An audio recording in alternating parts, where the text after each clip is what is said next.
नमस्कार। देव जूलनी एकादशी के मौके पर प्रदेश में लगने वाले प्रमुख मेलों में से दूसरे नंबर पर सुमार है। राजसमंद के गढ़बोर स्थित चारभुजा नाथ का जल जूलनी मेला आज इस मेले को लेकर श्रद्धालुओं में जोरदार उत्साह बना हुआ है।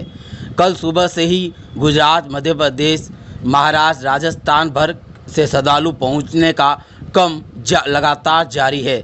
नियत समय पर ठाकुर जी को स्वर्ण वेवाण में विराजित कर विविध विधान पर पूर्वक लाव लक्षकर के साथ हाथी, घोड़े, ऊंट और झांकियों के साथ शाही सवारी मंदिर में से दूध तलाई के लिए रवाना हुई, जहां मार्ग में हजारों की संख्या में मौजूद श्रद्धालुओं ने ठाकुर जी का पुष्प और गुलाब उड़ाकर स्वागत किया। दूध तलाई पहुंचने पर वहां नियमानुसार ठाकुर जी को स्नान करवाया गया और अम्ल का भोग लगाया गया, जहां मंदिर के पुजारी और पंडितों ने ठाकुर जी को झील की परिक्रमा करवाई। इस मौके पर वहां मौजूद श्रद्धालुओं ने ठाकुर जी पर जल उछालकर उनका अभिनंदन किया। इस आयोजन के दौरान ठाकुर जी को जल में झुलाया जाता है। इसी कारण इस दिन को देव जूलनी या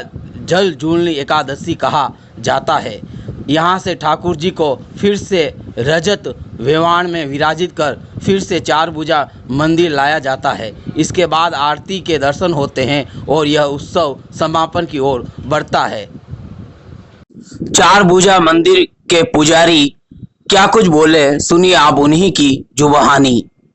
प्रभु श्री चारभुजानाथ का मंदिर लगभग 5500 वर्षों पुराना है और इस मंदिर की स्थापना जब पांडव अज्ञातवास में थे उस समय आपकी स्थापना करके हिमालय में जाने के बाद में अपना तन त्याग दिया था। उसी दिन से, जिस दिन से पांडवों ने इस मंदिर की स्थापना की है, उसी दिन से ये जलजूलनी और फागोत्सव का मेला, साल में 2 बड़े मेले आते हैं। जलजूलनी का मेला भाद्रपद सुदी एकादशी को हमारे सभी पुजारी परिवार और बाहर से जो मध्य प्रदेश, महाराष्ट्र, गुजरात और कई राज्यों से हमारे बीच में श्रद्धालु जो कई सालों से लगभग 35, 40, 50 सालों से पैदल यात्रा के रूप में आ रहे हैं, वो ठाकुर जी के इस जलजूलनी एकादशी पर बहुत ही अच्छे भाव से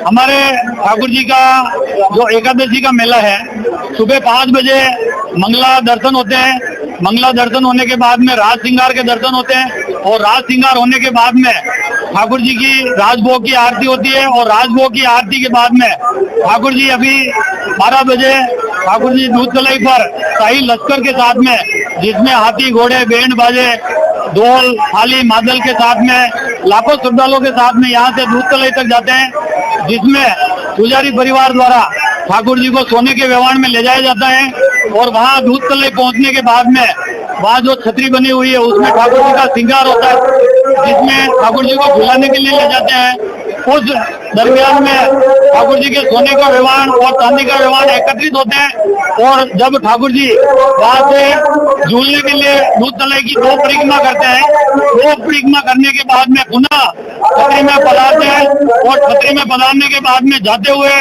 सोने के वेवाण में जाते हैं और आते हुए चांदी के वेवाण में लगभग 5:30 बजे तक वापस मंदिर में पधारेंगे। तब तक ठाकुर जी के कोई श्रृंगार, राजभोग या भोग आरती वगैरह कुछ नहीं होती है। उत्थापन की जो आरती होती है वो ठाकुर जी छोटे स्वरूप गोपाल जी महाराज जो दूध तलाई पर पधारते हैं झूलने के लिए, वो जब मंदिर में पधारते हैं उसके बाद में उत्थापन की आरती लगभग 5:30, 6 बजे होती है।